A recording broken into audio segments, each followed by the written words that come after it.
seorang muslim, dia memohon, merengek, mengadu sama Tuhannya, dan meminta apapun, sampai dia minta menjadi seorang raja dunia, akan dikabulkan oleh Allah. Asal dia mau mengubah dirinya.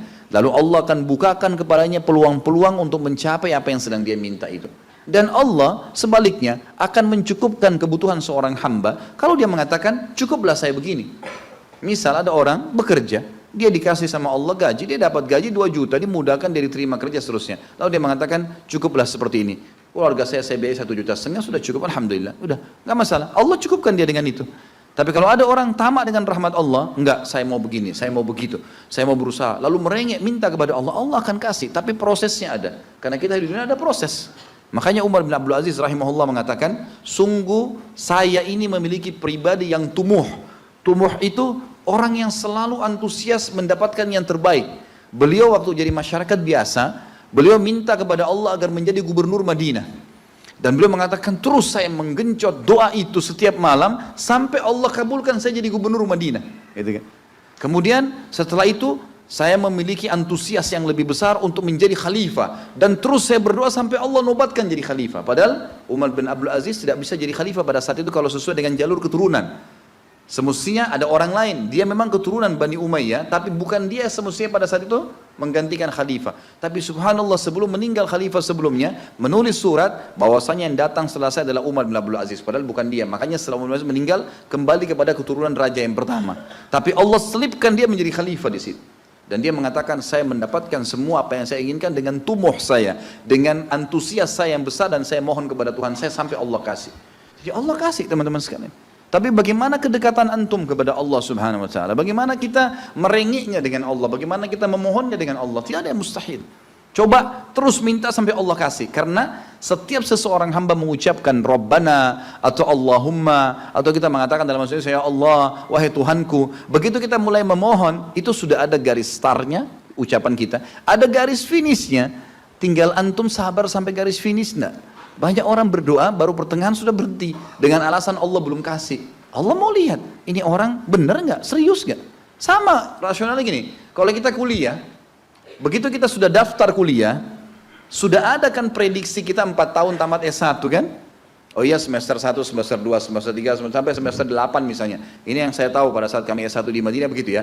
1 tahun 2 semester, 1, 2. Tahun kedua 2, 3 dan 4. Sampai semester 8 selesai S1. Baik, kita begitu daftar, pertama sudah tahu. Saya akan kuliah 4 tahun nih. Kalau saya lulus, selama 4 tahun saya akan lulus menjadi S1. Kita sudah tahu kan. Kalau ada orang baru tingkat 2 sudah berhenti kuliah, dia sendiri berhenti. Itu sama rasionalnya orang kalau berdoa tuh. Kalau merengek sama Allah. Sabar sampai titik klimaksnya, kita akan dapat ijazahnya, kita akan dapat apa yang kita inginkan, gitu kan? Tapi kalau orang terburu-buru, tergesa-gesa, dia tidak dapat. Jadi selalu tamak terhadap rahmat Allah, dan itu bagian daripada ibadah. Allah SWT menyuruh kita tamak dengan rahmatnya, ya. Kita disuruh berdoa dengan khaufan wa tama'a. Khauf, takut dengan azabnya Allah, jangan masuk neraka, dan tamak terhadap rahmat Allah. Minta terus agar Allah Subhanahu wa taala memberikan kepada kita rahmat yang luas, ditambah, diberikan karunia. Antusias teman-teman sekalian. Orang mukmin itu selalu optimis. Tidak ada kata-kata pesimis, tidak ada kata-kata putus asa, nggak ada kata-kata dendam. Berlalu, qadarullah ma syaa fa'al. Allah sudah takdirkan dan sudah terjadi. Kata Nabi SAW, kalau terjadi sesuatu pada kalian, katakan Allah sudah takdirkan, sudah terjadi. Buka lembaran baru, jalan sekarang, gitu kan? Sampai kata Nabi SAW yang memotivasi kita, kalau di tangan seseorang di antara kalian sebuah bibit, dan dia tahu, bibit pohon, dan dia tahu besok kiamat, tetap dia tancapkan. Tetap dia tancapkan. Sebagian ulama salaf dulu, mereka menanam pohon-pohon teman-teman sekalian, pohon-pohon yang umurnya lama, seperti kelapa, ya. Tapi di sana mungkin mereka menanam pada saat itu kurma lama tumbuhnya, gitu kan? Mereka tanam. Sampai pada saat itu ada beberapa sahabat menanam pohon-pohon kurma yang masih kecil. Mereka di umur pada saat itu sampai alis mereka sudah putih dan turun menutupi matanya, saking tuanya, 80-90 tahun. Ditanya oleh murid-muridnya, kenapa anda masih menanam seperti ini, di umur seperti ini, gitu kan? Kata dia, Allah akan memberikan saya pahala di setiap gerak-gerik saya, termasuk ini. Bagaimana dia antusiasnya? Artinya ada hadis Nabi mengatakan tidak ada seseorang yang menanamkan sebuah pohon kecuali kemudian ada burung yang hinggap di situ, atau manusia ya yang hinggap bernaung, atau mungkin hewan-hewan, ulat atau apa saja yang memakan daunnya atau buahnya, kecuali jadi pahala buat dia. Jadi selalu ada motivasi untuk menjadi orang yang terbaik, ya. Makanya juga dalam masalah surga begitu. Kata Nabi SAW, kalau kalian minta surga Firdaus, surga yang tertinggi. Jangan bilang amal saya nggak cukup, enggak. Tamak dengan rahmat Allah, minta yang terbaik teman-teman sekalian. Kita tidak akan berubah kecuali Allah tidak akan berubah kecuali kita berubah dulu. Kita yang mengubah menjadi lebih baik. Ya, ini poin yang harus digarisbawahi. Ini sebuah kaidah hidup, ya. Sehingga kita harus selalu optimis dan begitulah keadaan orang-orang beriman. Allahu a'lam.